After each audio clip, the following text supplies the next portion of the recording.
जय गीता भागवत। राजा इंद्रधूमन राजपाट त्याग कर मल्या पर्वत पर तपस्वी वेश में रहते थे। एक समय वे स्नान आदि से निवृत्त होकर भगवान की आराधना में मौन बैठे थे। उसी समय अगस्त मुनि अपने शिष्यों सहित वहां आए। राजा को निश्चल भाव में बैठा देखकर अपना अतिथि सत्कार न होने के कारण वे क्रोधित हुए और राजा को श्राप दे दिया कि अभिमानवंश ब्राह्मणों का अपमान करने के लिए हाथी के समान बैठा है, अतः तू हाथी की योनि प्राप्त करे। श्री सुखदेव जी बोले कि हे राजन, अगस्त मुनि जी राजस्वी इंद्रधूमन को श्राप देकर चले गए। राजा ने प्रारब्ध भोग समझकर संतोष किया और हाथी की योनि में जन्म लिया, किंतु पूर्व जन्म के संस्कार से हाथी की योनि में भगवान की स्मृति बनी रही। हे राजन,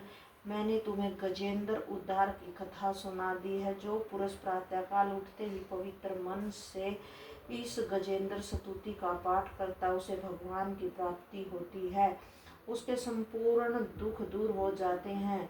श्री भगवान ने स्वयं कहा है कि जो पुरुष रात के पिछले पहर में उठकर एकाचित्त से मेरा तथा गजेंद्र सरोवर, पर्वत, कंदरा, ब्रह्मा जी, शिव जी तथा मेरे निवास स्थान को, मेरे संपूर्ण आयुधों का तथा गरुड़ जी, लक्ष्मी देव, ऋषि नारद, शंकर जी, भगत प्रहलाद, मत्स्य, कच्छप, वाराह आदि का स्मरण करता है, वह सब पापों से छूट जाता है। हे प्यारे गजेंद्र, जो ब्रह्म मुहूर्त में जग कर तुम्हारे द्वारा की गई मेरी स्तुति का पाठ करेगा, उसे मैं उत्तम बुद्धि दूंगा।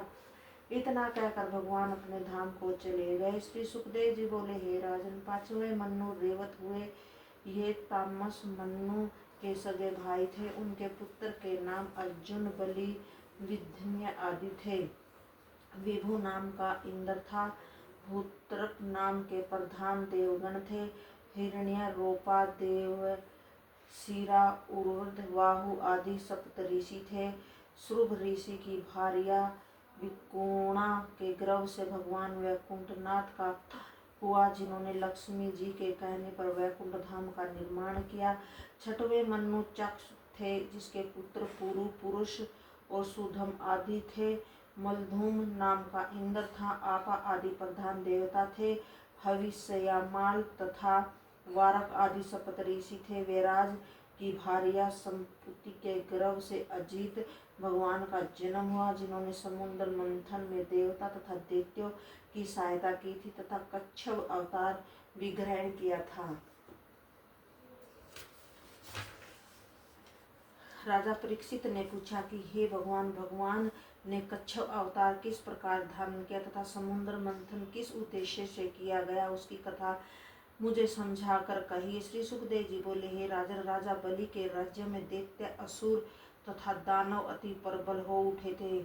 उन्हें शुक्राचार्य की शक्ति प्राप्त थी। इसी बीच में दुर्वासा के श्राप से तीनों लोकों सहित देवराज इंद्र शक्तिहीन हो गया था। दैत्यों की बढ़ती हुई प्रबल शक्ति को देखकर देवताओं का विशेष चिंता हुई। वे सब ब्रह्मा जी के पास गए। उसी समय दैत्यराज बलि का राज्य तीनों लोकों पर था। देवता सदा उसके भय से भयभीत रहते थे। वे सब देवता ब्रह्मालोक में गए और ब्रह्मा जी को साथ लेकर वैकुंठ धाम में श्री वैकुंठनाथ के पास गए। वहां पर उन्होंने कुछ भी दृष्ट न आया। तब ब्रह्मा जी भगवान की स्तुति की।